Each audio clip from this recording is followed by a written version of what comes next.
여러분, 혹시 요즘 선생님들이 수업하기가 얼마나 무서워하는지 아세요? 아이에게 조금이라도 엄하게 말하면 바로 아동학대 신고가 들어와요. 조용히 해라는 말 한마디가 정서적 학대가 되는 시대입니다.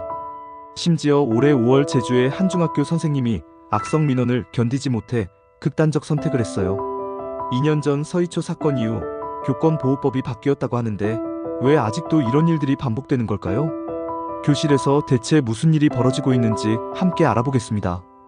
올해 5월 제주의 한 중학교에서 교사가 극단적 선택을 했습니다. 반복적인 악성 민원에 시달린 끝에 벌어진 일이었어요. 2년 전 서희초 사건 이후 정부는 교권보호법을 개정했습니다. 하지만 현실은 여전히 교사가 고립되는 구조에서 벗어나지 못했어요. 교사의 말 한마디가 아동학대가 되는 상황입니다. 많은 교사들이 무기력함과 두려움 속에서 수업하고 있어요. 경기도 평택의 중학교 교사 김지은 씨 사례를 보겠습니다. 지난해 담임 학생을 지도하는 과정에서 정서적 학대로 신고당했어요. 해당 학생은 학기 초부터 무단 지각과 수업 방해를 반복했습니다. 김 교사는 수차례 생활 지도를 했을 뿐이었어요. 하지만 학생 가족은 이를 차별적 대우로 해석했습니다. 감정적인 말투라며 아동학대라고 주장했어요. 신고 이후 김 교사는 학교의 보호 없이 혼자 대응해야 했습니다. 정신적 고통으로 현재까지도 상담과 치료를 받고 있어요. 인천의 초등학교 교사 박민 씨도 비슷한 고통을 겪었습니다. 매일 지각과 무단 결석을 반복하는 학생을 지도했어요. 학부모는 박 교사에게 어떤 지적도 잔소리도 하지 말라고 요구했습니다. 교육자로서 이를 받아들이지 않자 문제가 시작됐어요. 해당 학부모는 한 달간 200건이 넘는 메시지를 보냈습니다. 결국 박 교사는 병가를 내야 했어요. 학교는 교권 침해의 사실을 인정했지만 실질적 조치는 없었습니다. 오히려 학부모는 박 교사를 아동학대로 맞신고했어요. 이러한 사례는 개인 문제가 아닌 구조적 결함에서 비롯됩니다.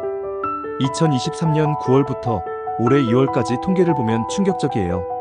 교사에 대한 아동학대 신고 건수가 400여 건에 달했습니다. 이 가운데 무려 95%가 기소나 입건조차 되지 않았어요. 무고한 신고가 대부분이었다는 뜻입니다. 현행 아동학대 처벌법의 문제점을 살펴보겠습니다. 의심만 있어도 신고가 가능하다고 되어 있어요. 아이의 말 한마디가 교사를 고발하는 근거가 됩니다. 학부모의 불쾌한 감정도 신고 사유가 되어요. 그런데 그에 따른 책임은 사실상 없습니다. 신고를 받은 교사는 수사기관 조사를 받아야 해요. 수치심과 두려움을 견디며 고립된 싸움을 이어가야 합니다. 교실에서 벌어지는 현실을 보면 더욱 심각해요. 똥파리 좀 치워라는 말이 정서적 폭력으로 해석됩니다. 상황과 맥락은 완전히 무시되어요. 교사가 아이의 행동을 제지하려 말하는 것도 아동학대로 오해받습니다. 아무리 무혐의로 밝혀져도 교사에게는 회복되지 않는 상처만 남아요. 법적으로는 교권보호법이 시행되고 있습니다. 하지만 실제 현장에서는 교사 한 명이 모든 걸 감당해야 해요. 수많은 민원과 절차를 혼자서 처리해야 합니다. 학교와 교육청은 법적 책임을 회피하는 경우가 많아요. 소극적으로 대처하는 것도 문제입니다. 이런 구조에서 피해를 입는 건 교사만이 아닙니다. 위축된 교사는 생활지도에 소극적이 될 수밖에 없어요. 학습 지도도 마찬가지입니다. 그 결과 수업 분위기와 교육의 질이 무너져요. 교육의 본질이 흔들리고 있는 겁니다. 이제는 교사를 단순히 보호하는 차원을 넘어서야 합니다. 교육이 정상적으로 이루어질 수 있는 신뢰 기반 시스템이 필요해요.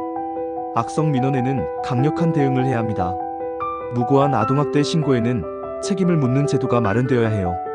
학생의 권리와 교사의 권리는 결코 충돌하지 않습니다. 올바른 교육 환경이 구축되어야 양쪽 모두 보호받을 수 있어요. 구독, 좋아요, 알림 설정 꼭 부탁드립니다.